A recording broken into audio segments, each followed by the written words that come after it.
Bwana, mambo vipi? Ni kukaribisha kwenye hii sehemu ya pili, mzigo mtamu kabisa wa kuitwa Shena. Hii ni simulizi kutoka kwake mwandishi Ali Metu. Mimi ninayekusimulia naitwa Uncle J. Sasa nikukumbushe pale tulipoishia katika sehemu iliyopita. Msikilizaji, kama utakuwa unakumbuka vizuri, tulishia pale ambapo sasa wamekutana uso kwa uso kati ya kijana Mustafa na huyu bidada kuitwa Shena. Hii ndo mara ya kwanza Mustafa anamuona Shena kwenye maisha yake. Lakini kilichomfanya Shena aje kwa Mustafa ni ile ahadi ambayo walikuwa wamekubaliana. Endapo mke wa Mustafa akipata ujauzito, basi Mustafa ana deni kubwa sana la kulipa kwa huyu binti wa kuitwa Shena. Sasa deni gani hilo? Ndilo ambalo Shena amelifuata usiku huu wa manane nyumbani kwa Mustafa. Bwana, karibu tukapate kujua nini hasa ambacho Shena anakihitaji kutoka kwa kijana Mustafa. Bwana, kama bado hujasubscribe channel yangu hii Uncle J Simulizi, basi nikuombe usubscribe hivi sasa ili usipitwe na simulizi zangu ambazo ninaziachia kila inapoitwa leo. Bwana, karibu.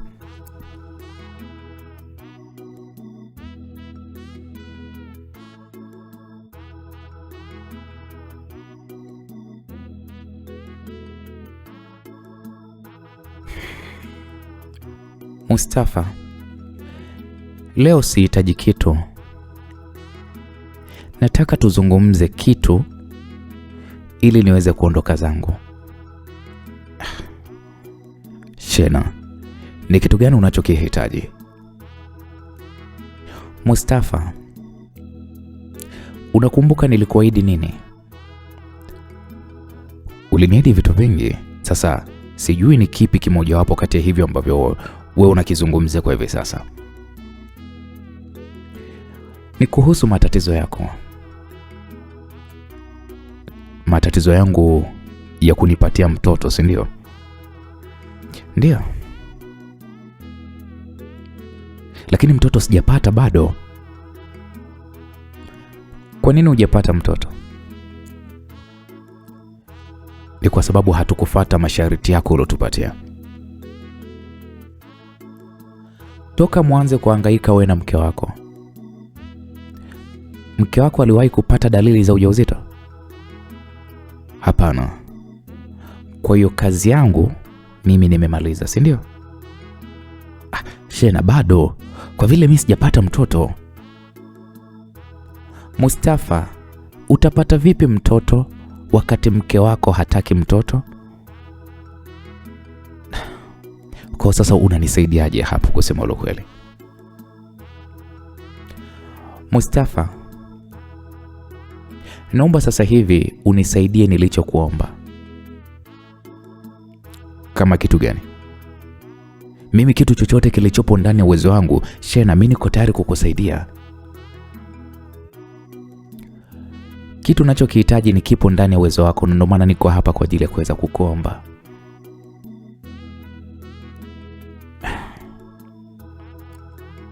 Okay, sawa, nakusikiliza. Nini ambacho unakihitaji? Nahitaji mtoto, Shena alisema huku akimtazama kwa macho yake ya huruma iliyokuwa imejaa mahaba mazito. Mustafa alishangaa. Mtoto? Ndiyo, nahitaji mtoto.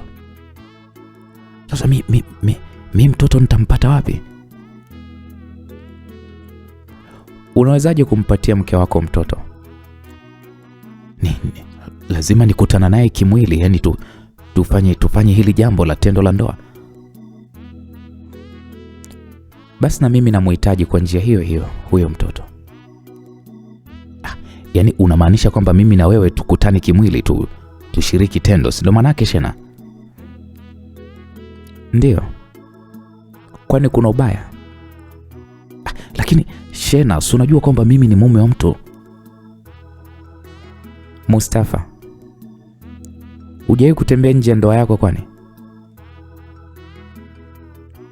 Swali hili likamfanya kijana Mustafa apate kigugumizi kwenye kulijibu, kwa vile alikuwa na mwanamke aliyempangia chumba na siku nyingine alikuwa anakwenda kulala kule, na alikuwa anadanganya kwa mke wake ya kwamba amekwenda safari kikazi. Kwa hiyo Mustafa ameshatoka sana nje ya ndoa yake. Shena akaendelea kupigilia msumari kwa kumwambia, Mustafa, unaiheshimu sana pete ya ndoa kwa vile mke wako ni mkorofi na ana wivu sana. Lakini hiyo ndoa yako wala hata hauiheshimu. Au mimi kutaka kuzaa na wewe umeniona mimi ni malaya, si ndo manake? Shena alizungumza kwa hasira kidogo. Alikunja sura yake, lakini uzuri wake ulizidi kuongezeka maradufu. Shena alikuwa ni mzuri.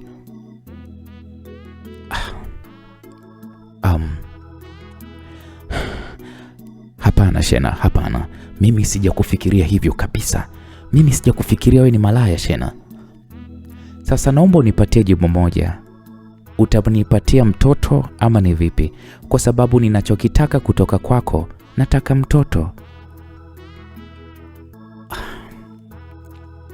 Okay. Sawa. Nitakupatia huyo mtoto. Nimefurahi kusikia hivyo. Mustafa, na kuahidi kukupa zawadi kubwa sana katika maisha yako.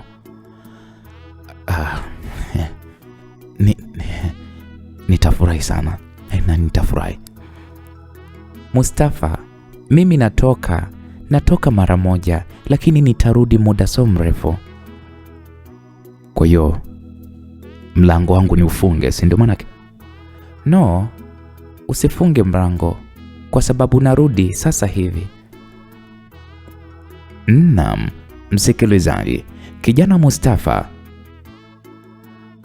alijikuta akiota akifanya mapenzi na Shena, huku akiahidiwa kufanyiwa utajiri mkubwa mno endapo tu akimpatia ujauzito. Ghafla kijana Shena alijikuta anashtuka. Aliposhtuka ulikuwa ni usiku wa manane. Alijikuta amelala sehemu ngeni kabisa machoni mwake. Ilikuwa ni sehemu nzuri sana ambayo hajawahi kufika hata mara moja. Pembeni yake alikuwepo Shena aliyekuwa amepitiwa na usingizi. Wote walikuwa wamelala kwenye shuka moja bila hata ya nguo. Mustafa alishtuka sana. Alijiuliza, ile ndoto ni ya kweli ama la? Mustafa alijaribu kujifinya hivi ili apate maumivu ya kweli, na kweli alijihisi maumivu. Akajiuliza, pale ni wapi na amefikaje? Ghafla kijana Mustafa akajikuta anashikwa na usingizi, na alipokuja kuamka akajikuta yuko kitandani kwake amechoka vibaya mno. Inaonekana ni kama alitumika usiku kucha, lakini bado Mustafa alibakia yuko njia panda. Kama alitumika, sasa Shena yuko wapi? Mustafa alinyanyuka pale kitandani, alienda bafuni akaoga. Nyumba nzima ilikuwa inanukia manukato ya Shena tu. Na ndipo ghafla sauti ya Shena ikamshtua pale alipomuita, Mustafa. Naam. Chai tayari. Shena aliingia chumbani akiwa amejifunga mtandio bila hata ya nguo nyingine. Aliufanya mwili wake wa mantashau uonekane wazi wazi. Alimshika mkono Mustafa akampeleka mpaka mezani kulipokuwa kuna kifungua kinywa kitamu kilichomfanya Mustafa amsifie kweli bidada huyu.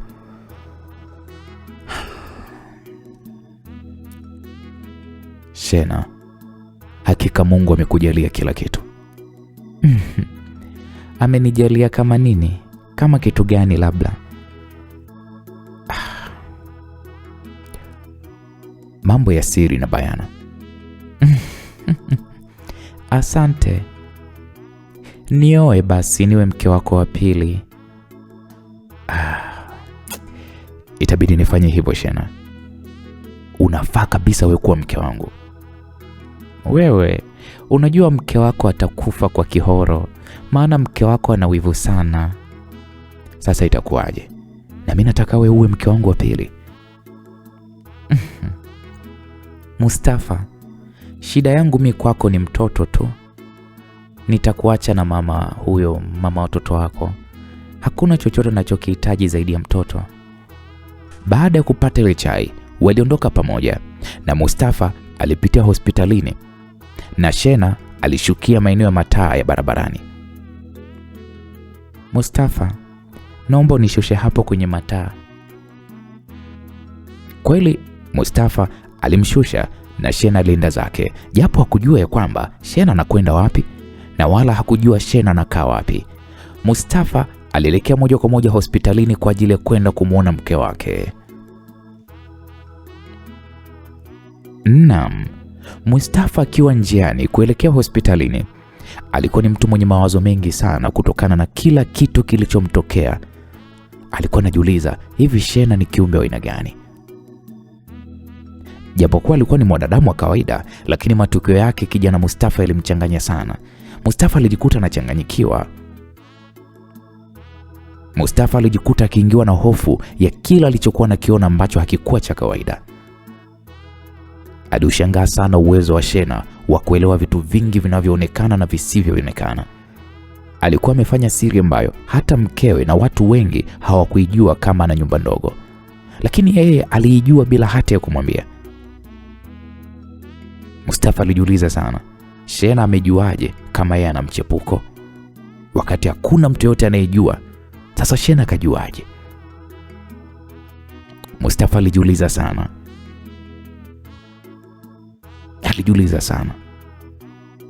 Maana Shena kwenye uganga hayupo, kwa vile alionekana ni mwanamke mrembo sana, tena mwenye kujipenda mno, tofauti na waganga wengi ambao wengi wao huwa hawajipendi mavazi yao.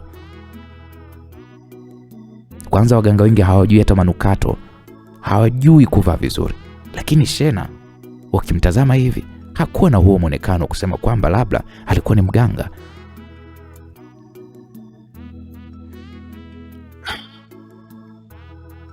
Sasa huyu Shena ni nani? Au huyu Shena ni jini nini? Hapana. Nimewaza mbali sana.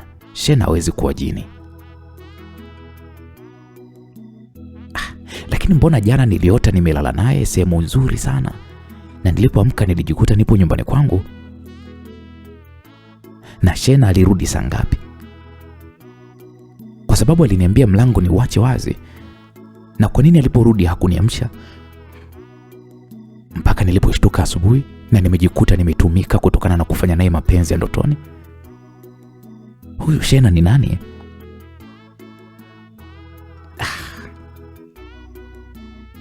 Shena mbona anataka kunipa mtihani mzito sana?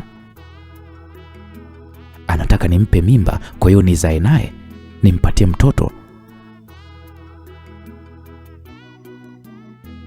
Kwa hiyo nimpatie mtoto kupitia kwa mke wangu. Sasa mbona ametaka yeye ndo azae kwanza? Mbona huyu Shena mimi simuelewi?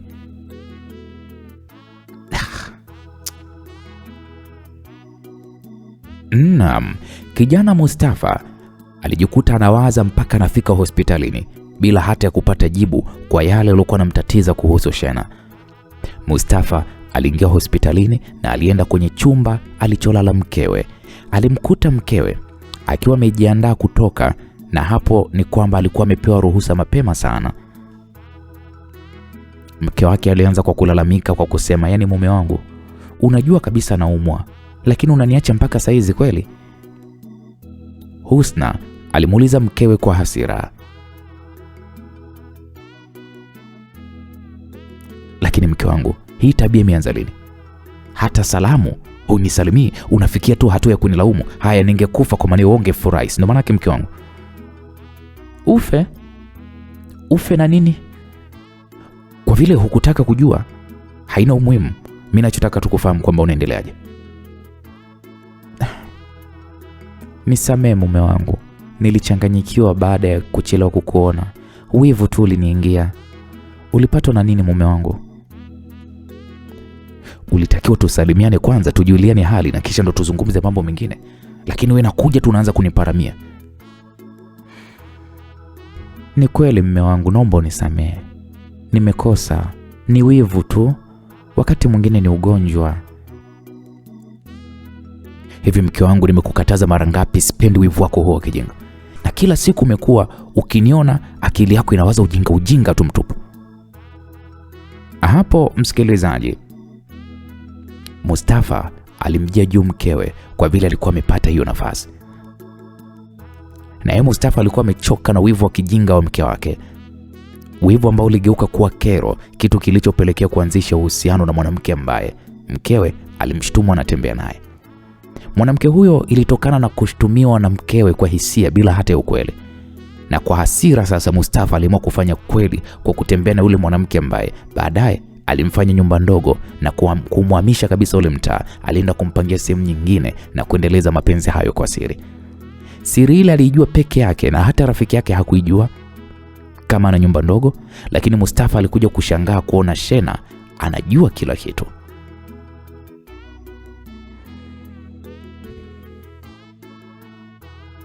Mume wangu, una dogo, mwenzi nimekosea, naomba unisamehe.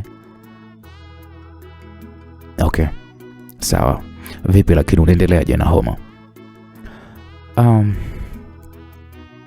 Namshukuru Mungu, si jambo, japokuwa mwili wangu hauna nguvu. Pole sana mke wangu. Unajua wakati nakuja hapa hospitalini, kuna mwendesha pikipiki mmoja hivi alijigonga kwenye gari langu. Watu wakajua mimi nimemgonga, wakataka kunipiga, lakini askari wa barabarani walifika na wakaniokoa. Jamani mme wangu, pole. Asante sana. Naam, Mustafa aliamua kumdanganya mkewe.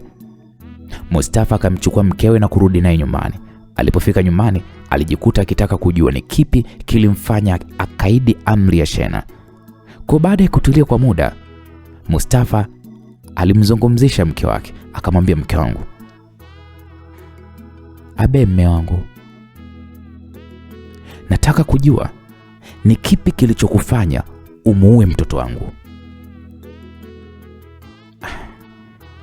Mume wangu, kupima ujauzito ndo kumuua mtoto? Kwani wewe umesahau Shena alituambia nini? Kwa hiyo yale masharti tulopewa wewe hukuyajua? Mume wangu, utaamini vipi kwamba una ujauzito bila kupima? Lakini masharti wewe, masharti yalitukataza kabisa kwamba hatukutakiwa kupima kutumia madawa ya kizungu. Na wewe ulifanya nini? Naelewa mume wangu, lakini bado mimi nilishindwa kumwamini yule mtu. Mume wangu, kwanza Shena ni nani? Mbona masharti yake ni ajabu ajabu? Kwa nini hakutaka tupime? Kwa nini hakutaka tutumie madawa ya kizungu? Nisikilize mke wangu, tumehangaika sehemu ngapi? Tumetembea kwa waganga wangapi? Tumepewa masharti mangapi tulioyatekeleza? Yaani hili tu ndio umeliona sharti gumu? Mume wangu, mimi nimechoka. Kila siku masharti. Nimechoka hayo madawa. Mke wangu, umeweza kulala makaburini, umeweza kutafuta mtoto, umeona kazi tu kutumia dawa za kizungu. Ndio maana yake. Kuna masharti magumu mangapi tulipewa na waganga kienyeji ukayafanya? Sembuse hii kutumia tu madawa ya kizungu. Na hali yako ilikuwa ni nzuri kabisa. Nini kilichokufanya uende ukanunue mavipimo kujipima ujauzito? Mume wangu, mimi na wasiwasi na huyo mwanamke. Huenda sio binadamu wa kawaida. Nisikilize mke wangu, shida yetu ni mtoto au shida yetu kujua Shena ni mtu au sio mtu? Yule awe mtu asiwe mtu, sisi shida yetu ni kupata mtoto. Lakini mimi simuelewi. Nisikilize mke wangu Shena. Na mke wangu Shena sijui. Nisikilize mke wangu. Shena sio jini. Shena ni mwanadamu. Alafu pia Shena sio mganga. Kwa hiyo Shena ni nani? Nimekuambia Shena ni mtu. Wewe unataka nikwambieje? Sasa mume wangu, kama Shena sio jini wala sio mganga, ni nani? Mbona anataka kutusaidia? Yeye ni nani? Nisikilize mke wangu. Yule dada alipatwa na tatizo kama la kwetu, Na kuna siku nilimsikia akizungumza na mtu jinsi alivyohangaika kutafuta mtoto na kufanikiwa kupata. Na nilivutiwa sana na habari zake na nikamwomba na mimi anisaidie. Na aliniahidi kunisaidia na ndicho alichotusaidia. Sasa mke wangu, kipi kilichokutuma wewe ukaenda kuniulia mwanangu? Mume wangu, mimi sikujua. Sasa tunafanya nini? Lazima Shena tutakuwa tumemuudhi. Hai, tunafanyaje? Kumbuka mke wangu, tumehangaika sehemu ngapi? Hatukuona dalili za mimba hata siku moja. Lakini dawa ya Shena siku moja tu na mimba ikaingia.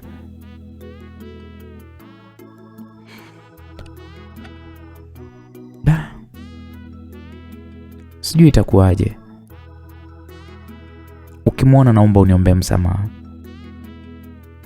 Nipo radhi kufuata masharti yoyote atakayonipatia kuanzia hivi sasa. Kiukweli sijui. Mume wangu, tusitake kujihukumu. Najua lazima atapiga tu simu. Naomba umueleze aje nyumbani ili nimwombe msamaha au nimfuate popote alipo. Okay, sawa. Nikimwona au akinipigia simu nitafanya hivyo unavyoniambia. Naam, msikilizaji, kijana Mustafa alimwaga Husna na kwenda kazini kwa vile alikuwa amechelewa kutokana na kumfuata mkewe hospitalini. Naam, msikilizaji, Mustafa baada ya kufika ofisini, kiukweli alijawa na mawazo mengi sana kuhusiana na matukio yote yalikuwa yakimtokea. Mustafa bado alikuwa yuko njia panda kutokana na kwamba Shena alikuwa ni mwanamke mrembo aliyeonyesha mapenzi mazito kwake. Lakini mambo yake yalionekana kama vile yana muujiza hivi. Mambo yaliyokuwa kila siku yanamstaajabisha. Alijiuliza, alimjulia wapi mpaka kumpenda kiasi kile? Kutokana na kwamba mavazi na vitu vyote alivyokuwa amevaa vilikuwa ni vya thamani kubwa sana. Ilionyesha kwamba anatoka katika familia yenye uwezo mkubwa sana. Mustafa alipanga akikutana na Shena amuulize vizuri, ajue kuwa alimuonea wapi na kipi kilichomfanya mpende na kupelekea kutaka kuzaa naye na sio mwanaume mwingine. Mustafa akiwa bado yuko katika dimbwi la mawazo, Sara ambaye ni sekretari wake aliingia ofisini na kushangaa kumkuta bosi wake amezama kwenye lindi la mawazo. Toka ingie ilikuwa imepita kama lisali moja. Hakugusa kitu zaidi tu ya kuzama kwenye mawazo mazito. Alimuita pale. Mustafa alishtuka. Bosi, vipi, mbona kama vile uko mbali sana kimawazo? Sara, wewe acha tu. Vipi lakini unasemaje? Niambie na kusikiliza. Alijibu hivyo huku akifuta mikono usoni, akajinyosha kama mtu mwenye usingizi au kama mtu aliyekuwa amechoka sana.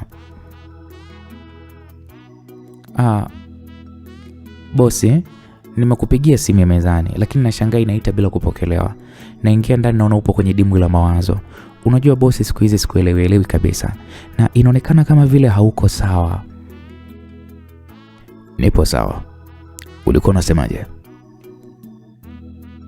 Hapo Mustafa alijibu huku akijiweka sawa kitini, akaiweka sawa laptop iliyokuwa iko juu ya meza.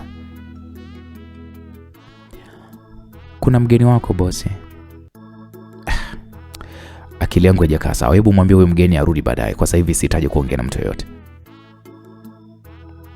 Lakini bosi, mgeni unamjua? Kwani nani huyo mgeni? Ni yule dada mrembo yule. Oh, kumbe Shena. Hebu mwambie ingie. Mwambie apite mara moja. Unaona sasa bosi? Sara alisema huku akitabasamu na kisha alitoka nje. Mustafa alishtuka, alishangaa kumfuata ofisini ikiwa walilala pamoja na kuachana muda mfupi. Sasa akiwa ameinama hivi, alishtuliwa na harufu ya manukato na sauti tamu ya Shena. Shena alipoingia ofisini mwa Mustafa, alimsalimia, "Assalamu alaikum Mustafa." "Wa alaikum salam Shena." Alinyanyua uso wake Mustafa na kukutana uso kwa uso na Shena. Shena akiwa katika vazi la hijabu lilokuwa limemziba mwili mzima. Na baada ya kuketi, Shena akaondoa ile nikabu usoni mwake iliyokuwa imemziba uso na kumfanya sasa aonekane vizuri. Kisha Shena alitikisa nywele zake nyingi nyeusi na kufanya zichanue kama vile ua, huku tabasamu mwanana likichanua na kumfanya Mustafa ajione kama vile yuko ndotoni. Shena alitulia akamtazama Mustafa. Mustafa aliyekuwa ametulia ni kama mtu aliyekuwa akitazama picha nzuri na kuitikia kama vile ameitwa.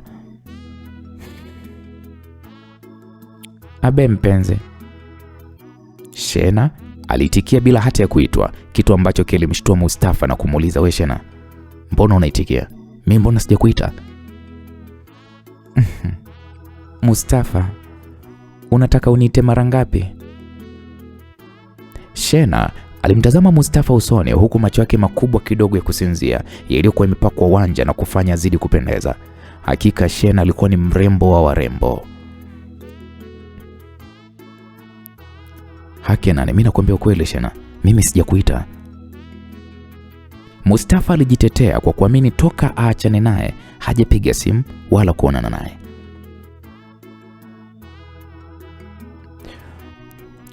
Kwa hiyo hauna kitu unachotaka kuniuliza, si ndio?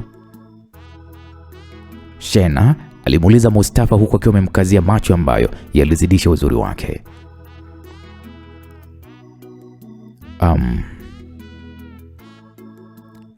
Cha kukuuliza ninacho, lakini nilijua tutaonana jioni. Sawa. Ungeniuliza jioni, lakini toka ufike una muda gani? Zaidi ya lisaa zima. Umeshafanya kazi gani? Bado sijaanza. Kwa nini? Sina kazi nyingi, kwa ningefanya tu wakati wowote. Kwa hiyo Mustafa, unataka kunidanganya hata mimi, si ndio? Kwa nini unasema hivyo? Mustafa, toka uingie kuna vitu vinakutatiza. Na unajikuta muda mwingi ukijiuliza maswali mengi sana ambayo unaamini mwenye majibu yake ni mimi. Uongo kweli? Yeah. Ni kweli kabisa. Okay, mimi hapa nipo hapa, niulize. Kwa nini tusizungumze jioni kwa vile huu ni muda wa kazi? Mustafa, mimi sio mjinga kuacha kazi zangu alafu kuja kukusikiliza. Najua leo huwezi kufanya kazi mpaka upatiwe majibu ya maswali yako. Umejuaje nataka kukuuliza? Mustafa, muhimu kwa muda huu ni kujua nimejuaje au ni kujibu maswali yako. Okay. Samahani Shena. Mustafa, kama nisingekuwa mimi, usingemruhusu mtu kuingia ndani. Uongo kweli?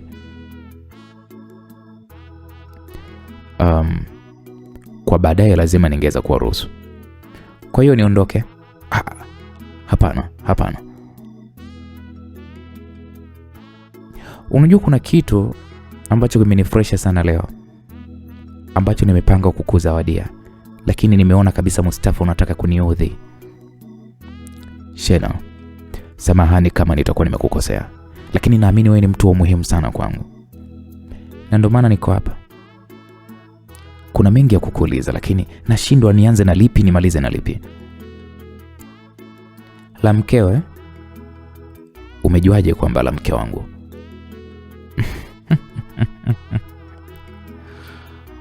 Mustafa, hebu acha kuwa mgeni wa hii dunia, kushtuka kwa kila kitu. Uliza ili ujibiwe na sio kujua nimejuaje.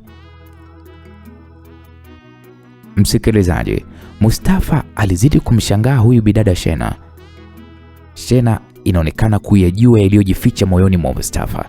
Mustafa alijiuliza, huyu ni kiumbe wa aina gani mwenye uwezo wa ajabu kama ule? Mustafa hakuwa na jinsi, ilibidi amueleze aliyoelezwa na mke wake juu ya kumomba msamaha kwa yote yaliyokuwa yametokea. Mustafa,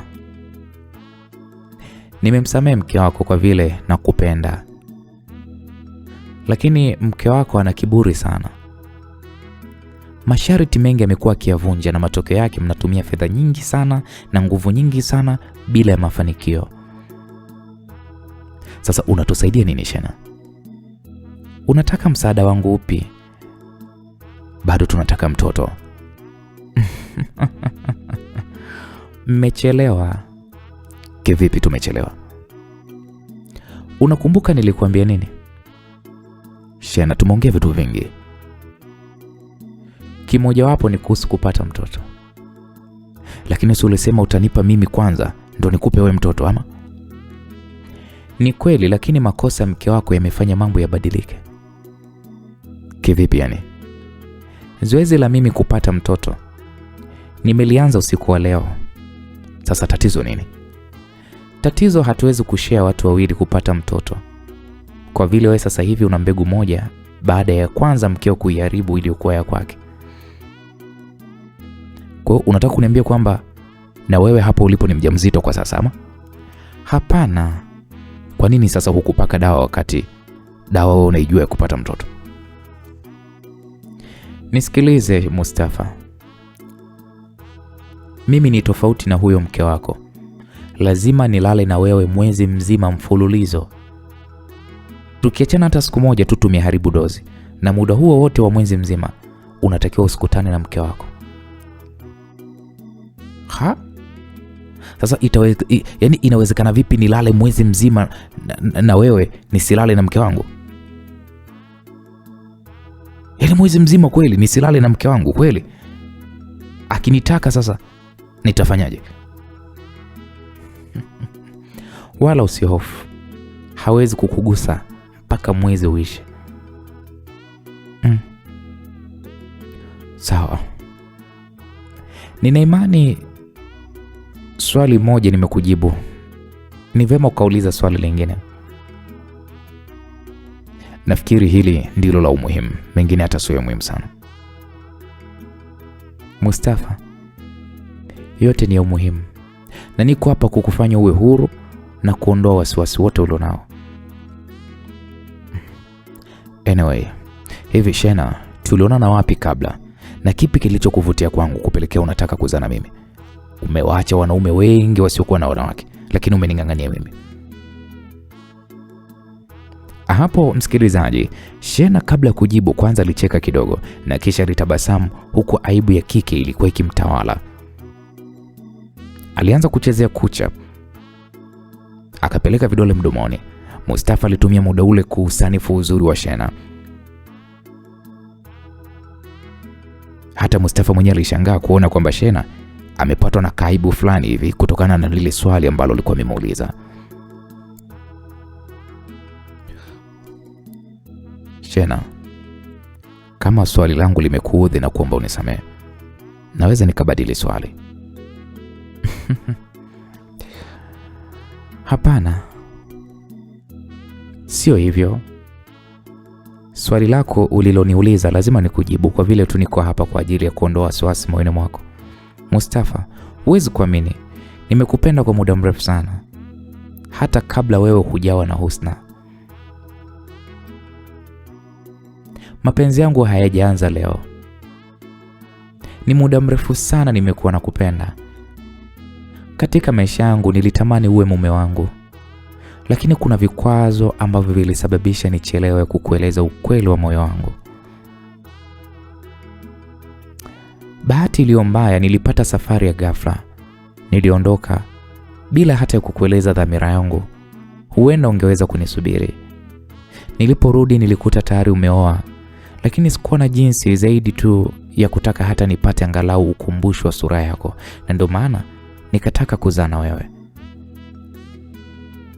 Wakati napanga hivyo, niligundua una maumivu moyoni mwako kutokana na kuchelewa kupata mtoto. Baada ya kufanya uchunguzi, ilionyesha umepoteza fedha nyingi sana kwenda kwa waganga bila mafanikio, na niliamini nikitatua tatizo ambalo limekunyima furaha, utakuwa uko tayari kunisikiliza na mimi shida yangu. Na ndipo hapo nilipokutafuta kwa njia ya simu na nikakupa maelezo ambayo we mwenyewe uliona maajabu, lakini kiburi cha mke wako kikaharibu kila kitu. Kwa vile nilipanga baada ya wewe kupata mtoto ndipo na mimi nipate wa kwangu.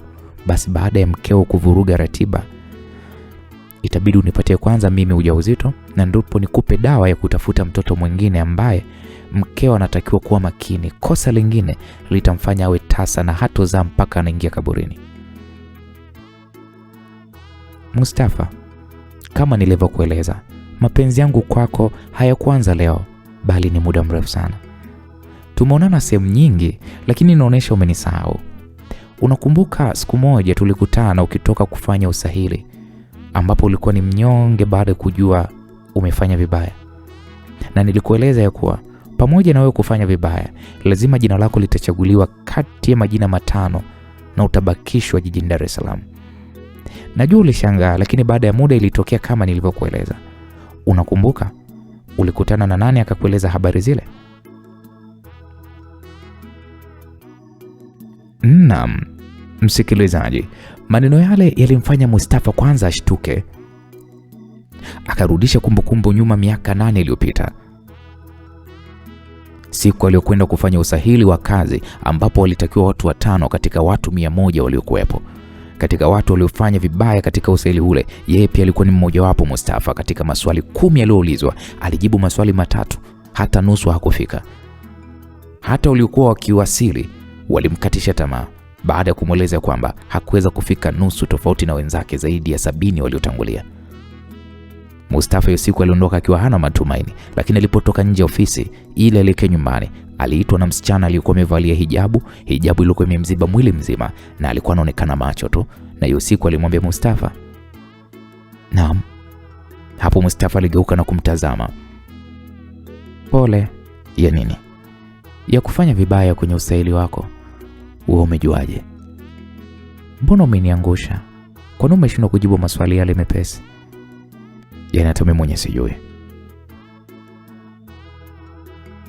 Hapo yule msichana aliyarudia yale maswali aliyokuwa ametoka kuulizwa Mustafa kule kwenye usahili, na kisha akaambia, "Sasa hapo Mustafa, swali gani lilikuwa gumu? Kwa nini umeshindwa kuyajibu?" "Kwa kweli hata mimi nashangaa." "Basi tena nitajaribu sehemu nyingine." "Mbona umekata tamaa mapema?" "Sasa kama nimefanya vibaya huku, zaidi ya watu 70 wamefanya vizuri huku, hizo nafasi 5 zinazotakiwa, kuna nini sasa hapo? Nadhani mimi nitachaguliwa." "Usiwe na wasiwasi, katika hizo nafasi 5 wewe utakuwamo na ndio utakayebakia da." "Wewe ni nani?" "Mustafa, shida yako kujua mimi ni nani au wewe kupata kazi na kuteuliwa kubaki Dar es Salaam?" "Shida yangu ni kupata kazi." "Basi subiri muda ufike." "Nitajuaje?" "Utapigiwa simu." "Watajuaje namba yangu ya simu wakati hawajachukua, kwa vile ni mmoja wa watu waliofanya vibaya?" "Namba yako mimi nitawapatia." "Namba yangu umepata wapi?" "Mustafa, hujawahi kuigawa namba yako kwani?" "Nimegawa." "Okay, basi sawa, nitashukuru, japokuwa najua kuna kitu." "Siku tukikutana utaniambia." Kweli hiyo siku Mustafa aliagana na ule msichana mwenye lafudhi ya mwambao bila hata kumuuliza jina. Na siku moja akiwa hana hili wala lile, alipigiwa simu kujulisha kwamba amefanikiwa kupita katika mchujo wa usahili na yeye ndiye alifanya vizuri kuliko wote, kwa hiyo anatakiwa kubaki Dar es Salaam. Mustafa alishtuka sana, lakini hakuamini.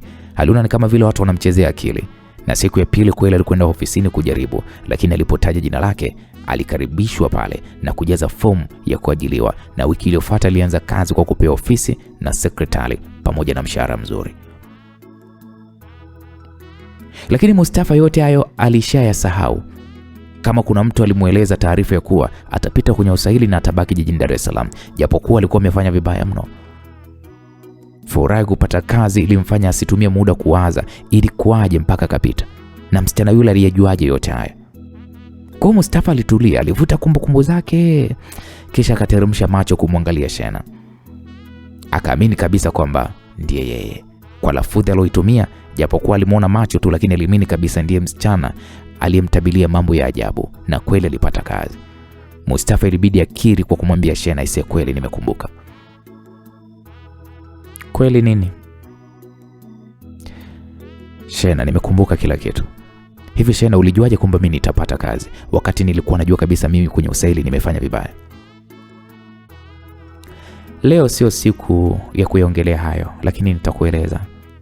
Lakini mpaka hapo nina imani kwamba baadhi ya vitu umeweza kuvielewa.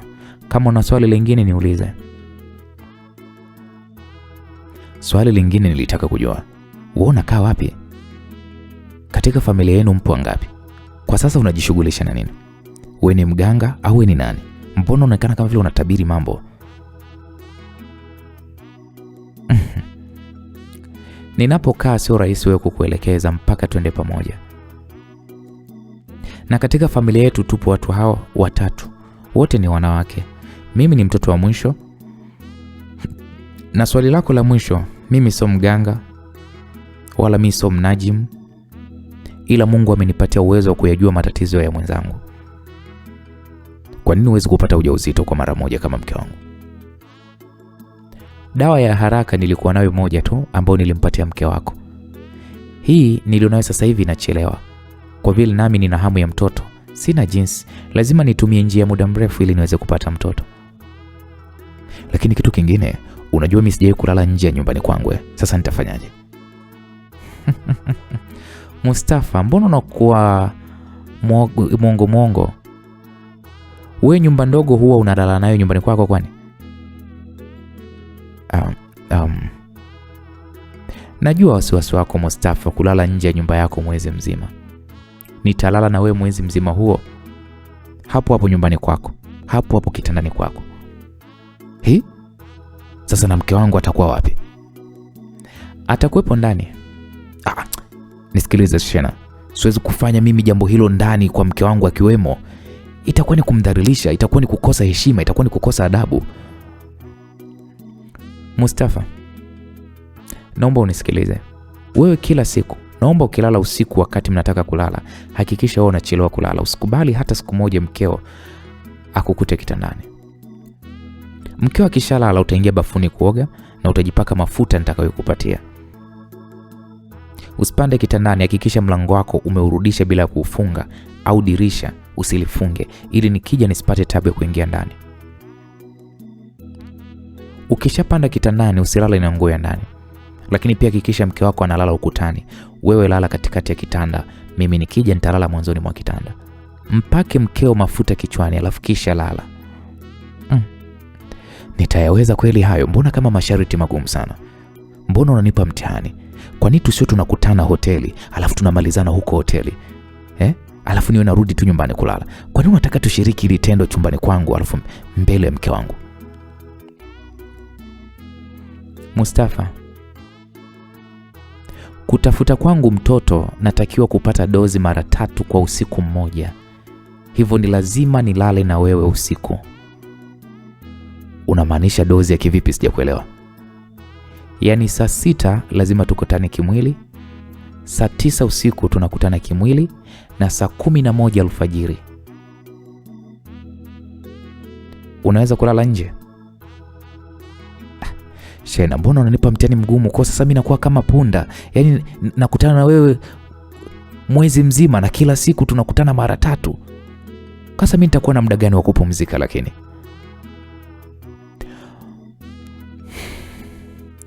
mbona mtoto wako uliweza kuyafanya yote nilokuambia?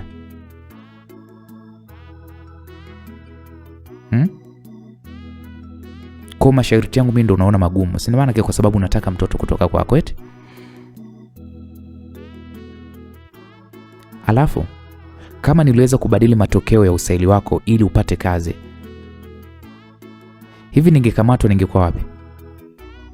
Mbona mimi nilijitoa kwa ajili yako? Kwa nini unashindwa kujitoa kwa ajili yangu?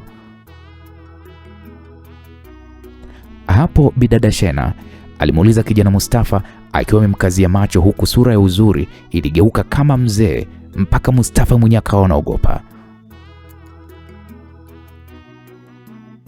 Mustafa, nimejitolea katika mambo yako mengi sana ambayo wewe huyajui. Yaani kwa hili jambo moja tu la kulala na mimi unashindwa? Unakumbuka ulitaka kufukuzwa kazi na mimi ndiye nilirekebisha mahesabu ili wewe ubaki kazini? Wewe ni mtu gani usiojiuliza kila kosa lako halionekani? Kwa mimi ndo nijitoe kwa ajili yako, lakini wewe kujitoa kwa ajili yangu inakuwa ni mtihani, si ndio? Shena alimuuliza kijana Mustafa. Shena machozi alikuwa akimtoka. Unajua kauli ile hata Mustafa kidogo ilimshtua. Alizidi kumshangaa Shena na akanajiuliza Shena ni kiumbe wa aina gani? Mustafa alikumbuka baada ya kupata nyumba ndogo alijikuta akitaka kumfurahisha na alijikuta akifanya ubadhirifu wa fedha kazini kwake, na taarifa ilifika ofisini na kufanya mahesabu ya ghafla huku akisimamishwa kazi kupisha wafanya mahesabu. Kitendo kile kilimshtua sana Mustafa na alijikuta akipandwa na pressure na akalazwa mpaka hospitalini kwa kujua kabisa hana kazi na lazima afungwe kwa vile alichota zaidi ya milioni 15 ofisini. Aliiba pesa hizo ofisini. Siku ile akiwa hospitali majira usiku wa manane, aliamshwa na daktari ambaye alikuwa ni binti mrembo wa Kiarabu. Alikuwa amesimama pembeni ya kitanda chake. Alikuwa amevalia mavazi ya kidaktari na miwani meupe, nywele zake zilikuwa ndefu na nyeusi. Alikuwa ni binti mrembo tu. Na Mustafa hakuwahi kumwona mwanamke mzuri kama yule katika maisha yake. Na tena yule mwanamke alimuita mpaka jina lake hiyo siku. Akamuita Mustafa na Mustafa alitikia naam. Pole, asante. Tatizo nini? Wanadamu wabaya wamenisingizia nimekula fedha ya kampuni wakati mimi sijala hata senti 5. Mustafa, hebu kuwa mkweli. Fedha umekula. Ni heri ungeijengea familia yako, ungeijengea wazazi wako. Lakini familia yako, wazazi wako wanaishi maisha ya kubahatisha. Umeiba pesa, umeenda kufanya ulichofanyia, umeenda kumuonga mwanamke. Kauli ile ilimshtua Mustafa, akajiuliza yule daktari amejuaje? Au kuna mtu alimwambia? Ilibidi amuulize, wewe dada umejuaje wewe? Mambo yangu umejuaje? Mustafa, umuhimu sio kujua nimejuaje, zaidi tu kukusaidia usifukuzwe kazi na usije ukafungwa. Kwa hiyo daktari utafanyaje sasa? Kazi hiyo niachie mimi. Hautofukuzwa kazi na wala hautofungwa. Mustafa alizidi kumshangaa daktari atamsaidia vipi? Lakini daktari alitabasamu, akazitikisa nywele zake ndefu nyeusi zilizoongeza uzuri wake na kisha akaambia Mustafa, bye. Mustafa siku ya pili aliposhtuka alijua ile ilikuwa ni ndoto kwa vile pale hospitalini hapakuwa na daktari mzuri kiasi kile. Lakini ajabu, siku iliyofuata alielezwa kwamba anatakiwa arudi kazini na kila kitu kimekutwa kiko sawa. Hapakuwa na hasara yoyote kwenye fedha ya kampuni. Japokuwa Mustafa aliona kama ndoto iliyokuwa na ukweli, hakutaka kushughulika nayo zaidi tu ya kushukuru kuponya kwenye tundu la sindano. Mustafa, unakumbuka hiyo siku wakati uko hospitalini? Mustafa baada ya kuvuta kumbukumbu alijikuta akizidi kumshangaa Shena, akajiuliza hivi Shena ni kiumbe gani? Kiumbe kilichokuwa karibu na matatizo yake muda wote, na akawa anajiuliza amekuwa anayajuaje matatizo yake alafu anatokea anamsaidia? Mustafa alijiuliza Shena alifanyaje mpaka hesabu ikakutwa iko sawa wakati alijua tayari hana kazi na jela ilikuwa ikimuita kwa sababu kweli aliiba ile milioni 15 ofisini. Sasa Shena baada ya kumwona Mustafa amehama kimawazo, akamuuliza tena swali lake la awali kwamba Mustafa, unakumbuka au umesahau? Maana akili yako ina ubongo wa samaki.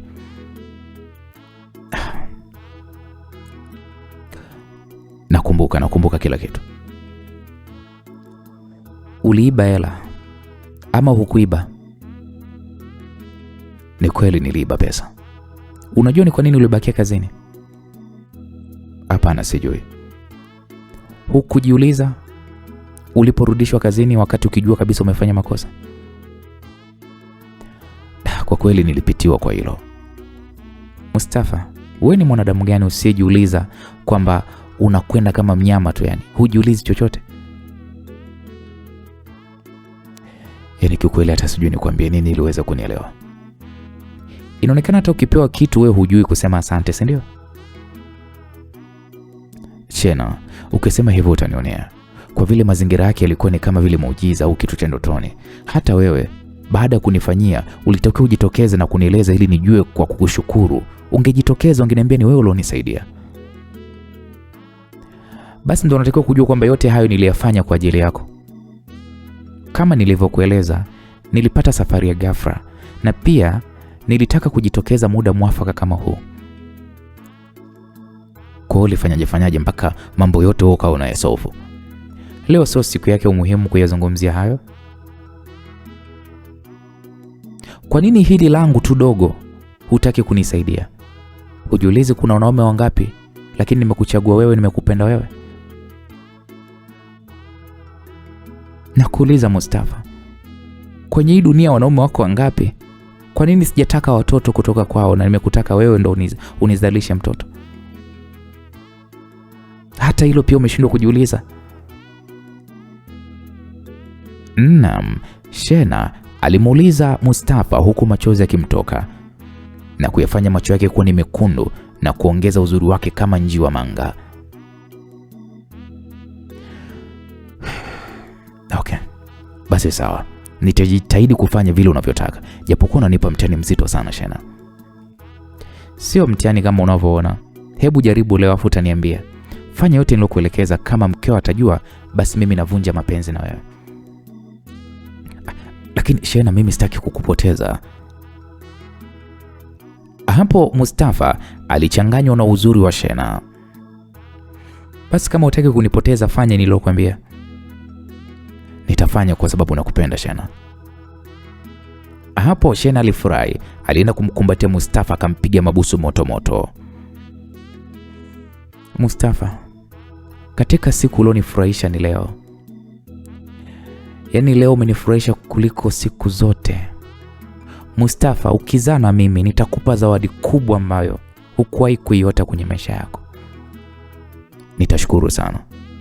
Kingine ulichonifurahisha, kutengeneza uongo kwa mke wako juu yangu, imenifanya nizidi kukupenda maradufu. Lazima nifanye hivyo kwa sababu wewe ni mtu wa muhimu sana kwangu. Okay, acha nikuache uendelee na kazi. Tutaonana usiku. Okay, sawa. Hakuna tatizo. Kweli Shena aliaga na kuondoka na kumwacha Mustafa akiendelea na kazi. Baada ya muda, Mustafa alitoka kufuata kitu kwenye gari. Alipofika mapokezini, alishangaa kukuta rafiki yake kipenzi Bwana James alikuwa akimsubiri. Baada ya muda, Mustafa alitoka kazini kwa ajili ya kufuata kitu kwenye gari. Alipofika mapokezi, alishangaa kumkuta rafiki yake kipenzi Bwana James alikuwa akimsubiri. Bwana James, umefika muda mrefu sana kwani? Kaka, kama nusu saa. Unajua nimeambiwa kwamba una mgeni huko ofisini.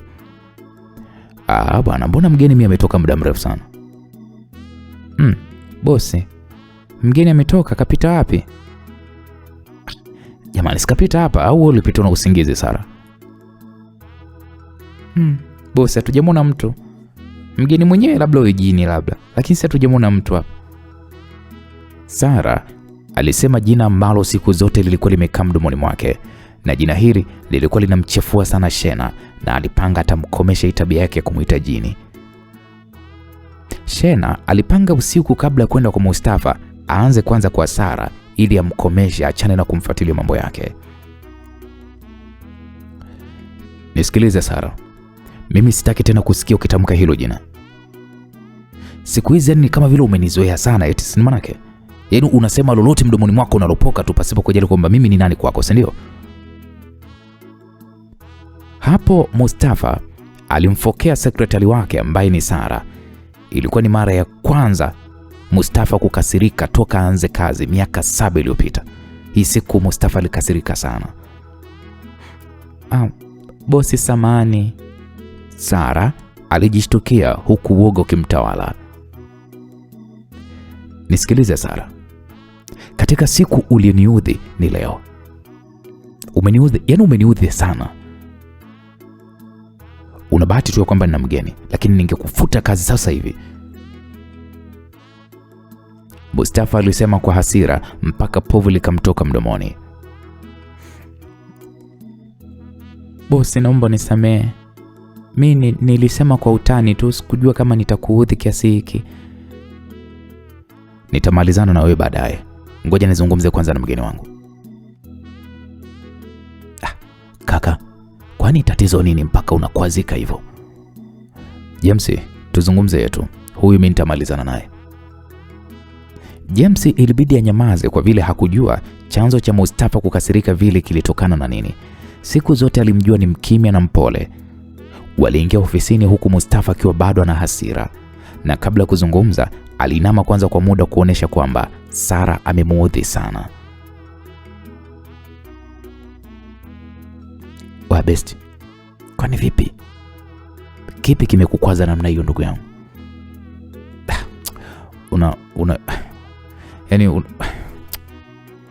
Mustafa alinyamaza mara baada simu yake kuita, na alipoangalia aliona inatoka kwa Shena. Ilibidi aipokee. Yes, hello. Mustafa. Naam. Mbona kama vile uko sawa? Kwa nini unasema hivyo? Sauti yako tu inajieleza. So huyu mshenzi leo anani yani leo atanitambua. Yani leo namfuta kazi kabisa. Kwa nini? Sikufurahia tu alipokuita. Ananihitaji kwani? Hapo Shena alijifanya kama vile ajui kitu. Unajua eti anakufananisha na jini, na kila muda kauli zake ndio hizo hizo tu, jini. Amenikwaza sana leo. Hapana mpenzi, hutakiwi kumfukuza kazi. Kwa nini? Ameropoka kwa bahati mbaya. Sitaki mimi kuwa na wewe tuongeze maadui. Kwa hiyo mpe tu onyo na hataweza kurudia tena. Yana na bahati tu, bila mimi ningemfukuza kazi yani sasa hivi. Msamehe. Kuanzia sasa fungua moyo wako. Zungumza na mgeni kwa uchangamfu. Okay, sawa. Nitafanya hivyo. Naomba basi ucheke basi kidogo, Shena alisema kwa sauti tamu iliyomfanya Mustafa cheke kidogo. Haya mpenzi, nikutakie kazi njema. Asante, nawe siku njema. Wakati huo msikilizaji, Sara alikuwa kweli katika hali mbaya kwa kujua kabisa kwamba siku ile ilikuwa ndo siku yake kufukuzwa kazi. Mapigo ya moyo yalimshinda, yalimwenda mbio vibaya mno. Alijinamia kwenye meza huku mkono mmoja akiwa ameweka kifuani kuzuia hayo mapigo ya moyo yaliyokuwa yanaenda kwa kasi mno. Mustafa mara baada ya kuzungumza mengi na mgeni wake James, Mustafa alitoka, alimsindikiza rafiki yake. Mustafa alishangaa kumkuta sekretari wake Sara akiwa amejinamia huku akilia kilio cha kwikwi. Akamuuliza, wewe Sara, una nini hapo? Sina kitu bosi. Nitafanya nini na wewe ndio hutaki kunisamehe? Yale yameshaisha, ila siku nyingine naomba uwe makini na kauli zako kwa wageni wangu, hasa yule Shena. Asante bosi, sitarudia tena.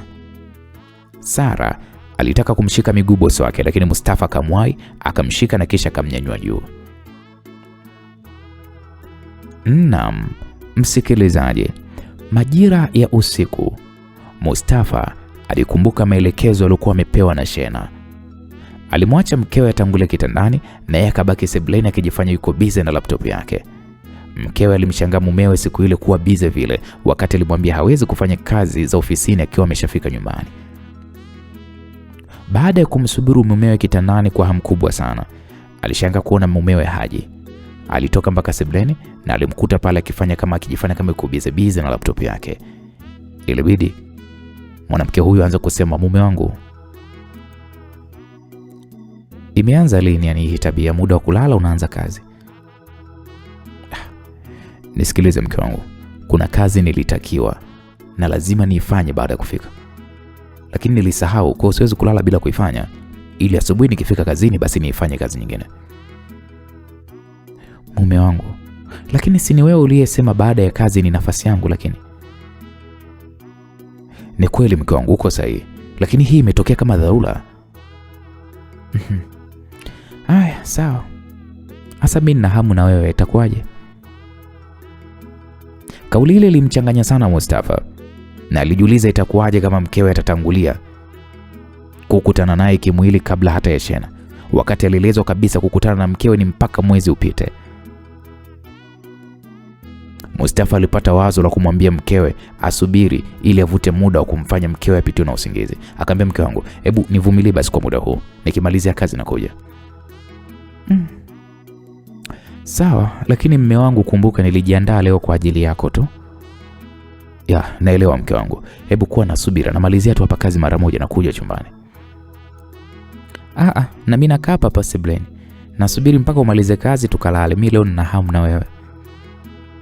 Husna alisema hivyo huku akikaa kwenye kochi. Lakini Mustafa akamwambia, sikiliza mke wangu, hivi hii tabia imeanza lini ya kulindana kama vile kibaka na polisi? Bwana mume wangu, mimi leo sijijui. Natamani tu tukae pamoja mpaka umalize kufanya kazi zako. Kitandani leo nimeona kama kuchungu bila wewe mume wangu, na kusubiri. Okay, sawa.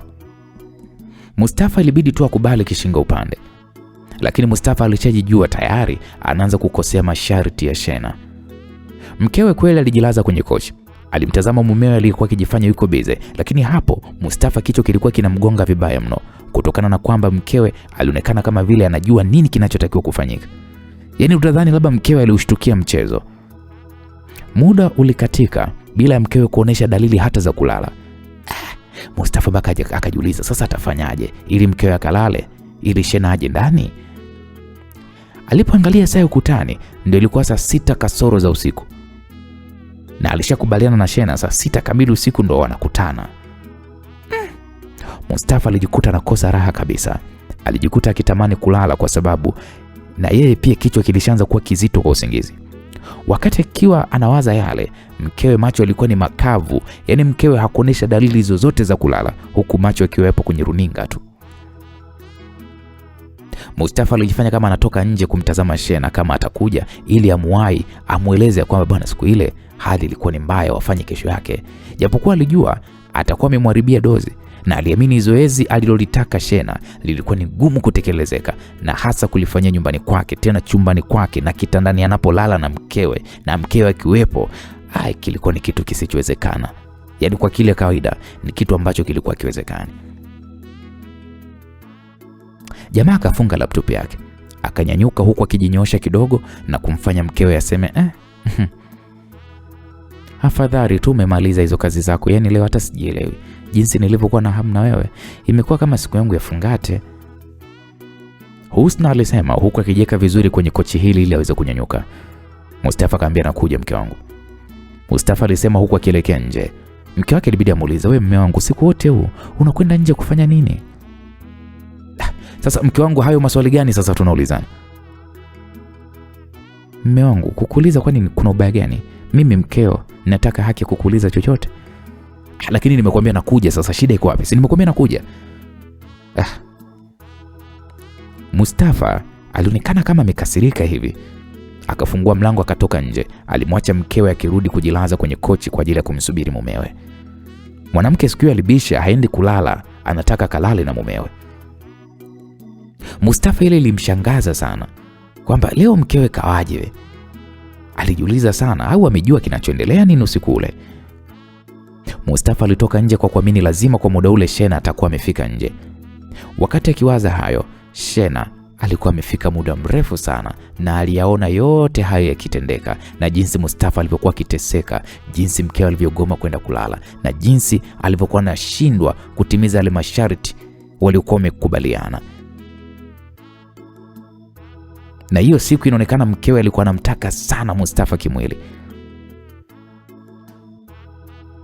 Shena alijifikiria jinsi ya kumsaidia Mustafa kwa kumfanya mkewe alale kwa hiari yake bila hata kulazimishwa.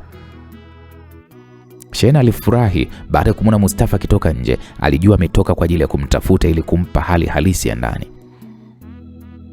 Alimwacha toke nje na kisha alimsogelea Husna, mke wa Mustafa.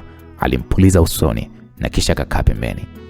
Husna alijikuta akianza, yani usingizi mkali wa ghafla ulimjia bila hata kujielewa. Pale usingizi mzito yule binti ukampitia. Sasa Mustafa baada ya kumtafuta Shena huko nje kwa kuzunguka nyumba nzima bila kumuona, alisogea mpaka mbele ya nyumba, labda yuko barabarani, lakini hakumuona. Baada ya kutokumuona, Mustafa alisimama kwa muda kujiuliza sasa atafanyaje ikiwa muda ndo unazidi kwenda na lazima akapande kitandani, na ilikuwa ni lazima ampe mkewe haki yake ya ndoa kwa vile hakuwa na sababu ya kumnyima. Basi Mustafa akaamua kurudi ndani akiwa ameshajikatia tamaa ya kutimiza masharti ya Shena. Sasa alipofika sebuleni alishangaa kukutana na kwamba hapakuwa na mtu. Alijua labda mkewe amekwenda msalani. Akabeba laptop yake akaingia chumbani. Akashangaa kumkuta mkewe yuko chumbani tena amelala hajitambui. Mustafa alishtuka. Yaani usingizi wa dakika 5 amemkuta mkewe amelala kama mtu aliyelala masaa 2 yaliyopita. Wakati anatoka nje, mkewe alikuwa yuko macho, tena macho makavu kabisa. Mustafa hakuamini. Aliona kama vile mwanamke wake anaigiza au kama alifanya vile ili kama kumtega. Kwa hiyo Mustafa alisogea mpaka kitandani, akamuita mke wake kwa sauti, lakini ilionekana yani mwanamke yuko kwenye usingizi mzito, na hata alivyomgeuza ilionekana kweli mwanamke alikuwa amelala. Hakuamini Mustafa zoezi lake kufanikiwa akiwa amekata tamaa. Kwa vile naye alikuwa na usingizi, alichukua chupa ya manukato aliyokuwa amepewa na Shena, alikwenda bafuni akaoga akajipaka ile manukato. Na kabla kupanda kitandani alihakikisha mlango ameurudisha bila hata ya kufunga. Kisha akapanda kitandani na ile chupa yake mafuta. Kwa vile mkeo alikuwa ameshalala, alimsogeza ukutani na akalala katikati. Alifuata maelekezo ya kutokulala na nguo ya ndani. Akatoa nguo zote Mustafa na kisha akapanda kitandani bila hata nguo ya ndani. Mustafa alichukua mafuta kidogo akampaka kichwani mkewe ambaye alikuwa yuko katika hali ya usingizi mzito kweli kweli. Na yeye hapo Mustafa akajilaza pembeni ya mkewe. Haikuchukua muda, usingizi ulimpitia.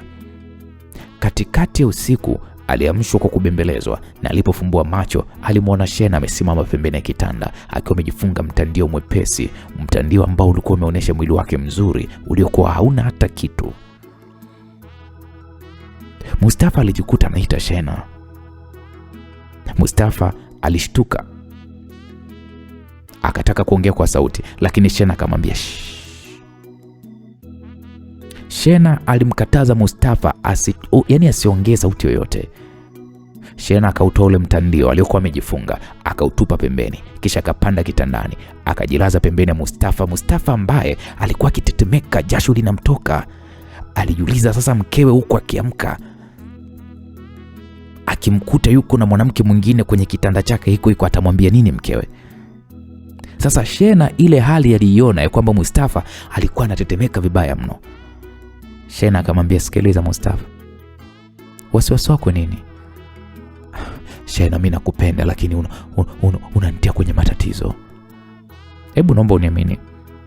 Hakuna kitu chochote kitakachotokea na mkeo hawezi kuamka mpaka kesho asubuhi. Wewe umejuaje? Niamini mimi, sawa? Sawa, nakuamini. Mustafa alikubali kwa kumridhisha tu Shena, lakini alitetemeka mpaka utumbo. Hata ungekuwa wewe msikilizaji, yaani chumba kimoja na mwanamke wako, alafu anakuja mwanamke mwingine anataka mfanye hapo hapo kitandani, hata ungekuwa wewe ndugu yangu ungetetemeka mpaka utumbo. Sasa Shena alipomwona Mustafa kama hayupo naye kimawazo, alianza kumpapasa na kulifanya doto lisambae mwili mzima. Mustafa alijikuta akijisahau kama yupo kwenye kitanda chake, na mwisho wa siku akazama kwenye penzi nzito ambalo hakuwahi kulipata kabisa katika maisha yake. Shena pamoja na kuwa ni mwanamke mrembo, pia mapenzi aliyajua kwa kiwango cha hali juu mno. Kama kawaida, Shena baada ya kupata dozi yake mara 3 aliondoka na kumwacha Mustafa kwenye usingizi mzito kweli kweli. Naam, msikilizaji, siku ya pili Sara baada ya kuponea kwenye tundu la sindano kufukuzwa kazi, alijikuta anamchukia sana Shena, na alimuona Shena ni kiumbe mbaya katika maisha yake. Maana kabla kuja kwake alikuwa kielewana sana na bosi wake ambaye siku zote bosi wake alikuwa ni mpole, mwenye hekima na hakuwahi kumfokea hata siku moja. Lakini toka alipokuja yule mwanamke imekuwa ni kinyume kabisa. Sara huyu secretary alijikuta akikumbuka matukio ya kushangaza toka siku ya kwanza alipoitwa ofisini na bosi wake kumuulizia kama kuna mgeni ameingia pale ofisini. Tokea hapo Sara amejikuta akikutana na matukio ya ajabu ajabu tu. Anapanda taxi anajikuta yuko nyumbani, na tukio lingine la kulala ofisini, kitu ambacho siku za nyuma hakijawahi kumtokea. Na tukio la siku ile la kutaka kufukuzwa kazi bila hata kosa ndio lilizidi kumfanya azidi kumchukia sana huyo Shena. Sasa siku ile aliporudi nyumbani, Sara alijikuta mwenye hasira nyingi sana. Kila aliyemwona alijua tu siku ile hayuko vizuri. Sasa shoga yake wa karibu anaitwa Happy. Baada ya kufika nyumbani alimfuata chumbani akamsalimia. Alishangaa kumkuta amekaa kwenye kochi bila hata kuvua viatu na mkoba wake mkononi huku machozi yakimtoka. Sasa Happy ilibidi amuulize Sara, shoga yangu Sara, vipi, mbona upo katika hali hiyo? Mbona kama una mawazo? Sara hakumjibu shoga yake Happy, alichukua kitambaa akajifuta machozi. Hali ile ilimfanya shoga yake huyu awaze labda Sara labda kafiwa. Ilibidi amwambie, shoga yangu Sara, una msiba? Sara alitikisha kichwa kukataa. Happy akamuuliza, sasa wewe nini, mbona uko hivyo? Sara ilibidi aombe kwanza maji, akamwambia naomba kwanza maji. Sara alisema kwa sauti ya kukwaruza. Shoga yake alikwenda kwenye friji akachukua pale maji kwenye jagi, alimwekea kwenye glasi akampatia anywe. Na baada ya kunywa maji kwa mkupuo yaliyopunguza hasira, alishusha pumzi ndefu na kisha akasema, shoga yangu, kuna tukio moja leo limeniuzi sana. Tukio gani? Hapo Sara ilibidi amueleze Happy kile kilichomtokea kule ofisini, mpaka kataka afukuzwe kazi na matukio yote yaliyomtokea. Sara alieleza kila kitu kwa shoga yake huyo Happy. Happy alishtuka kusikia ile story, alishtuka akamwambia, wewe Sara, unayoyasema ni ya kweli? Sara akasema, ni kweli shoga yangu. Matukio yale mwanamke mimi na wasiwasi nayo. Wewe ndio yule mwanamke, ni jini yule, sio mwanamke wa kawaida. Shoga yangu, kwa ulioniambia nakubaliana na wewe, lakini sinasikia kwamba majini wana kwato chini huko. Wewe hizo kwato uliziona? Kwato zuji za mbuzi sijui. Happy, yule ninayekwambia mimi ni mwanadamu wa kawaida tu, lakini muonekano wake sio wa kawaida. Hata manukato yake mimi sijawahi kuyasikia sehemu yote kwenye dunia. Mungu wangu, kama ni jini unafikiri itakuwaje? Nisikilize Happy, dawa yake mimi naijua. Mimi nakuapia, yani yule kama ndo jini. Sasa mimi nakwambiaje, kuna vitu mimi nitakwenda navyo pale ofisini. Wewe, vitu gani? Nitaenda na mifupa ya nguruwe, nitaenda na nyama ya nguruwe. Yani kama ndo jini hawezi tena kuja pale ofisini, na nitamwambia boss kwamba yule sio binadamu, yule ni jini. Shoga yangu, fanya hivyo. Kwa hiyo ni dawa shoga yangu. Tena nimejikuta nina hamu ya kwenda kutafuta hiyo nyama haraka iwezekanavyo. Yani naenda, nakwambiaje, ikiwezekana hiyo nyama naenda kula pale pale ofisini.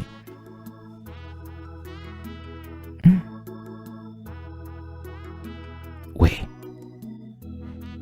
Sara, kumbuka yule bosi wako ni Muislamu bane. Pote le pote,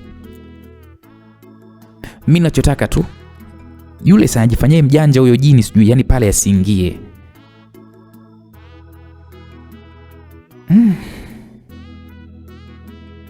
Sawa. Mimi nikwambia kitu kimoja Happy.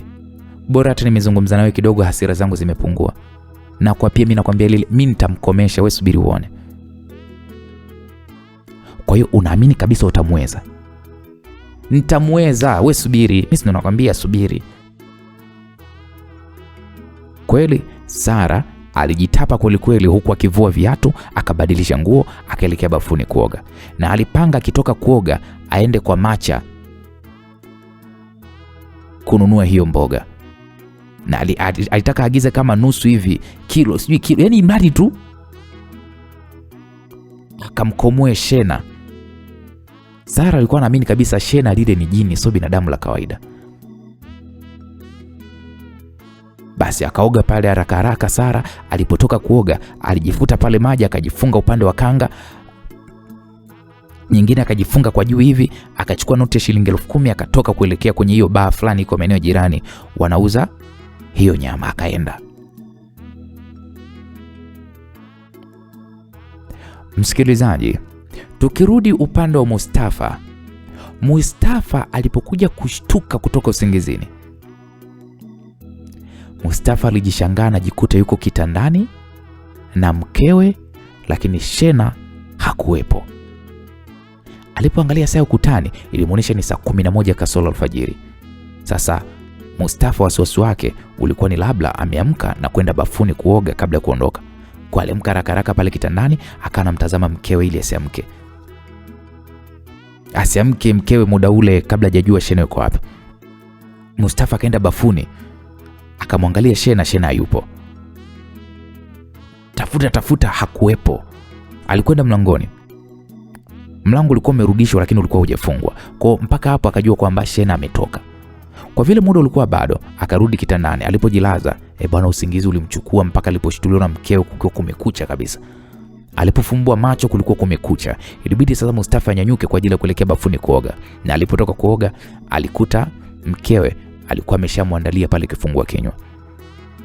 Alikunywa, akamaliza na kisha akamshukuru mkewe kwa kumbusu shavuni na kisha akatoka kuelekea nje. Mkewe alikumbuka kitu, akamuuliza mume wake, mume wangu, hivi umefikia wapi? Kuhusu nini?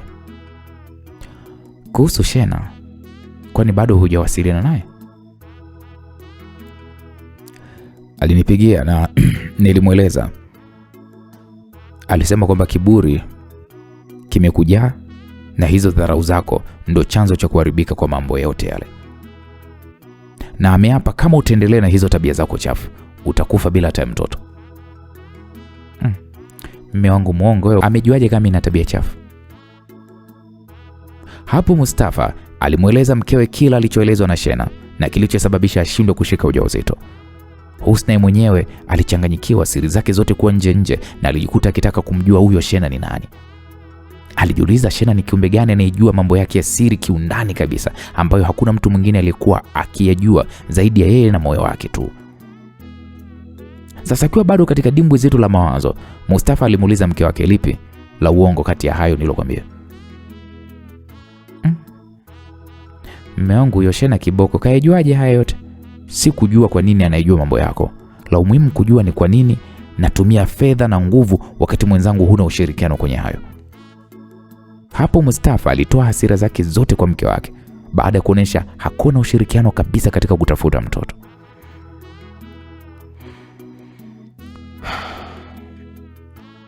Lakini mume wangu, wewe unamwamini vipi huyo Shena? Yule ni mgombanishi tu, anataka kuharibu mahusiano yetu. Husna alijitetea na ndipo mara ghafla simu ya Mustafa iliita. Alipoangalia aliona inatoka kwa Shena, ilibidi apokee. Asalamu alaykum. Wa alaykum salaam, umemkaje? Salama tu. Mbona hujatoka kwenda kazini? Si huyu Mustafa, unataka kusema nini? Usithubutu tena kumuita mkeo mshenzi. Tatizo ni nini?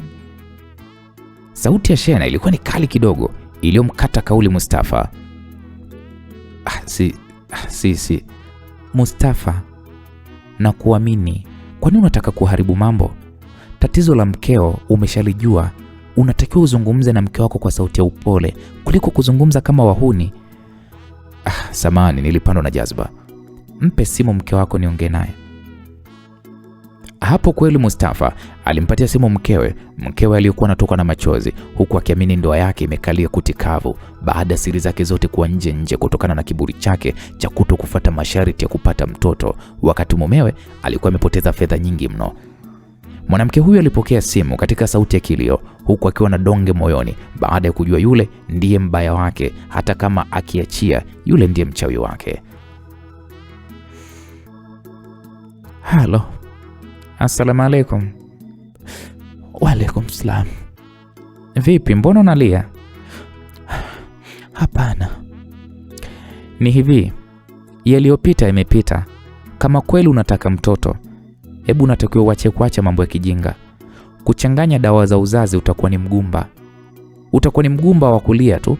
Ningekuwa mimi, kwa vile gharama ya dawa nilowapa ni kubwa zaidi ya kununua gari la kifahari, lakini mwisho yote ukafanya kiburi chako ambacho kuna siku kitakuja kukuharibia maisha yako. Sasa nasema hivi, kuanzia leo nitakupa dawa ya kuoga na ujipake kwa mwezi mzima bila kukutana na mumeo, na baada ya mwezi ruksa kukutana na mumeo. Sasa uko tayari nikuletee hiyo dawa? Ndio, niko tayari. Usiseme kutufurahisha, uzungumze kutoka moyoni mwako, lisije la kukutokea ukasema sijakwambia. Najua moyoni mwako unaona mimi ni adui, lakini napigania ndoa yako, la sivyo siku zako zilikuwa zinahesabika. Hivi unazungumza vizuri na familia ya mumeo kama zamani? Hapana. Unajua ni kwa nini? Sababu ya kuchelewa kupata mtoto. Sasa ni kwa nini unafanya mchezo wa kitoto? Hata sijui, labda nimerogwa. Hujarogwa dadangu, hujarogwa na mtu, bali kiburi chako, na kama utaendelea nacho hiko kiburi, utaiacha bado unaipenda. Wa kukutoa ndani ni ndugu wa mumeo. Sasa nakuibia siri. Kuna msichana ametafutwa kuja kukutoa ndani. Hivyo sasa kazi ni kwako kufuata masharti nitakayokupatia ili ubakie katika nyumba yako au la. Sasa kwa huo mwezi hawatakuja kunitoa ndani? Hawawezi. Wewe nisikilize mimi na kila kitu kitakwenda vizuri. Nitakusikiliza dadangu, nisaidie nipate mtoto. Ukifanya hivyo utanifurahisha na ninakuahidi nitakupatia zawadi kubwa sana maishani mwako. Nakuahidi dadangu, ninakuahidi kukufurahisha, nitafanya yote utakayoniambia safari hii. Utakuwa umefanya jambo zuri sana. Mpatie simu mumeo. Hapo Husna alichukua simu na kumpatia mumewe aliyekuwa bado amesimama tu. Mustafa alipokea ile simu akasema, halo, nina imani kila kitu tumemaliza. Sasa sitaki mfikie mlipotaka kufikia. Kila kitu kitakwenda kama kilivyopangwa. Nashukuru sana. Kama amekuelewa mwenyewe basi mimi sina tatizo. Okay. Wahi kazini. Nashukuru. Mustafa alikata simu na kisha alimgeukia mkewe na akamwambia, sikiliza, na imani mmemalizana wewe na Shena? Ndiyo mume wangu, naomba unisamehe kwa yote. Yote yameshaisha. Tumefungua ukurasa mpya. Asante mume wangu. Walikumbatiana na kisha Husna alimpokea mumewe alivyokuwa amebeba na alimsindikiza mpaka kwenye gari. Kabla kuingia walikumbatiana wakapeana mabusu na kisha Mustafa aliingia ndani ya gari na kuondoka kuwahi kazini.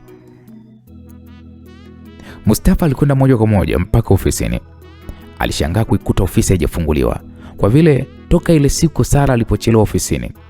Ufunguo mmoja alikuwa akiondoka nao yeye mwenyewe Mustafa.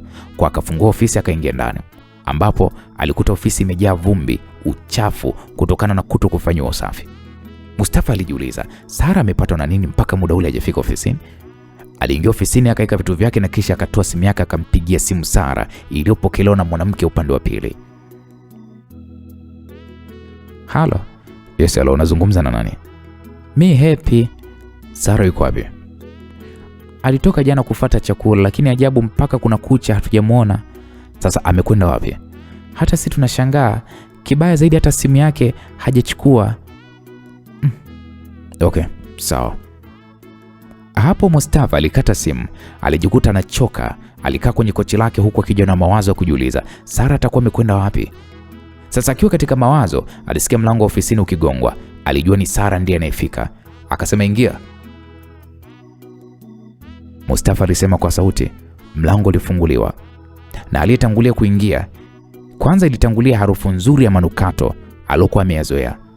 Manukato ya Shena. Mara akaingia Shena katika vazi la gauni refu, kitambaa cha kitenge na kiremba chake. Alionekana mwanamke mzuri kuliko siku zilizopita. Mustafa kuzungumza alishindwa, alibaki na mtumbulie tu macho Shena kama siku yake ya kwanza kumuona. Mustafa, ndo kushangaa gani huko kama ndo leo ndo siku yako ya kwanza kuniona? Shena alimuuliza Mustafa huku akimsogelea pale alipokuwa amekaa. Mustafa akasema, Shena, lazima nimsifu Mungu kwa utundu aliofanya kukumba. Wewe Shena, wewe ni mwanamke mzuri kati ya wazuri. Uzuri wako ni kama nyoka aliyejibadili mwili wake. Kila siku uzuri wako unaongezeka. Uzuri wako wa leo unashinda hata uzuri wa jana. Na pia naamini uzuri wako wa kesho utazidi uzuri wa leo. Kawaida bana. Sema bado hujatuliza macho kwangu. Unaniangalia kwa wasiwasi. Kama ungekuwa hunitazami kwa wasiwasi wala hata usingenishangaa. Nilichokibadilia asubuhi ni hii nguo tu. Mimi ni yule yule wa jana, wa leo na wa kesho vile vile, nitabaki kuwa hivyo hivyo. Shena, wewe unaweza kuyasema hayo. Mimi najuta kuchelewa kukujua mapema. Na laiti kama ningeanza kukujua wewe, mimi ningekuoa. Ulinifahamu mapema tu, lakini hukunitilia maanani. Nilikuja kwako kila wakati, lakini bado uliniona mimi ni mwanamke malaya. Hapana, mimi sija kufikiria hivyo. Sasa tatizo lako nini?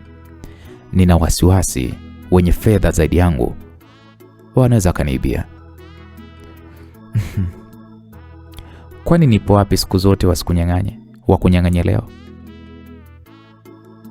Shena alimuuliza swali hilo Mustafa huku akimwangalia kwa jicho tata lililozidi kumchanganya Mustafa, na akatamani ni heri angekuwa ndo huyu mke wake wa ndoa. Lakini bado aliona maisha ya Shena asingeweza, kwa sababu kila alipokutana naye alikuwa na nguo na vitu vya thamani ambavyo aliamini hawezi kuvinunua. Unajua kuna mwanamke unamuona tu afu unasema huyu kumgharamikia siwezi. Shena akagundua alichokuwa nakiwaza Mustafa baada ya kukaa kimya kwa muda. Ilibidi amshtuke kwa kumuita jina lake. Mustafa. Naam. Kwa nini unajibebesha mawazo mazito ambayo sivyo unavyonifikiria? Wewe umejuaje? Sio kujuaje, bali nataka kukuthibitishia maisha yangu na wewe ni tofauti na vile unavyofikiria. Kila kitu juu ya mustakabali wetu naomba uniachie mimi. Okay. Sawa. Nimekuelewa. Na mbona ofisi iko chafu? Shena, unajua hata mmoja nashangaa. Mpaka muda huu msaidizi wangu Sara sijamuona. Alafu nasikia toka jana usiku hajarudi.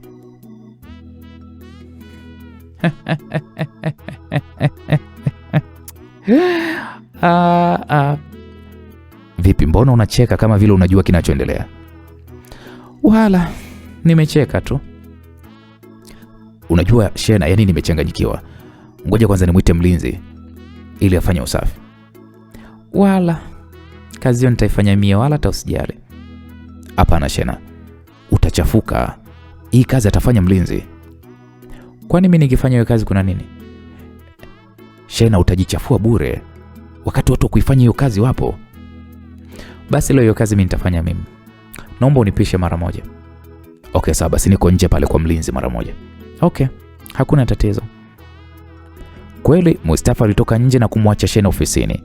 Kabla kufanya kitu, Shena aliangua kicheko cha mfululizo. Kicheko cha kufurahia alichokuwa amemfanyia Sara, mwanamke aliyemwona asidi aliyetaka kushindana naye.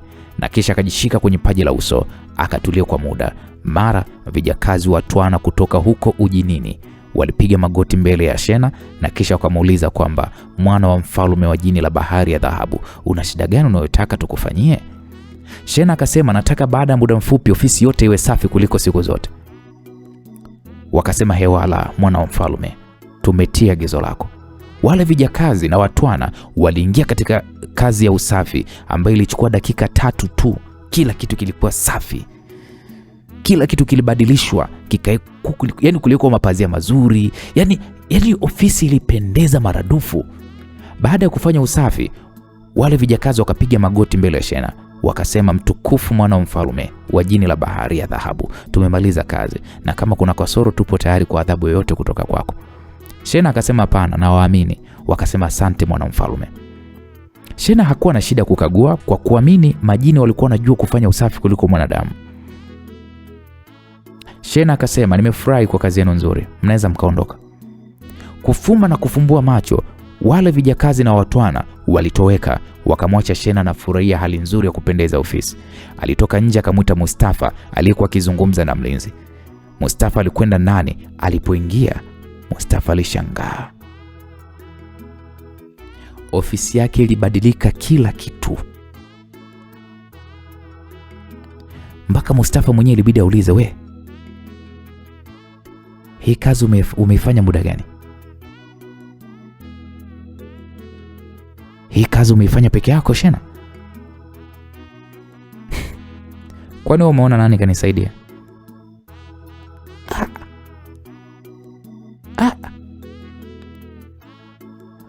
Hongera. Asante. Ila kama Sara hatotokea na kesho, funguo niachie mlangoni. Nitakuwa na wahi mapema kukufanyia usafi kabla hujafika mpaka atakaporudi kazini. Sawa, nitafanya hivyo. Mustafa, mimi sio mkaaji. Nilikuja kukushukuru kwa mapenzi yako matamu. Hakika leo nimefaidi usichana wangu kwa kupata penzi lililokamilika, na ninakuahidi baada ya kushika ujauzito nitakupatia zawadi kubwa sana. Wala hata usihofu, lakini mimi na wasiwasi wa kuharibu masharti yako. Wala usio na wasiwasi. Asubuhi umeirahisisha kazi kwa kufanya mambo yetu bila mkeo kukusumbua. La umuhimu kufanya yote kama nilokuelekeza. Nitafanya hivyo. Basi nikuache uendelee na kazi. Nashukuru sana. Kweli walikumbatiana na kisha Shena aliondoka na kumwacha Mustafa akimsindikiza tu kwa macho. Lakini kitu cha kushangaza msikilizaji, wiki nzima ilipita,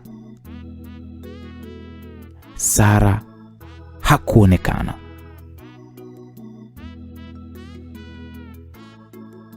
Wiki nzima ilipita, Sara hakuonekana.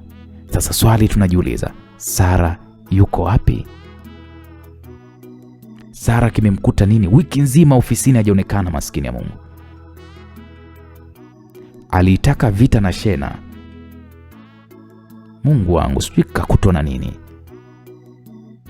Alisema anatoka anaenda kununua hiyo nyama, lakini ndo unaambiwa hakurudi. Yaani alivyoenda ndo mazima. Sasa ili tujue nini kimemkuta Sara, bana, usikose katika sehemu ya 3 ya huu mzigo wa Shena. Unaweza ukaiita mimba ya jini. Simulizi tamu kutoka kwake mtunzi na mwandishi Bwana Ali Mbetu.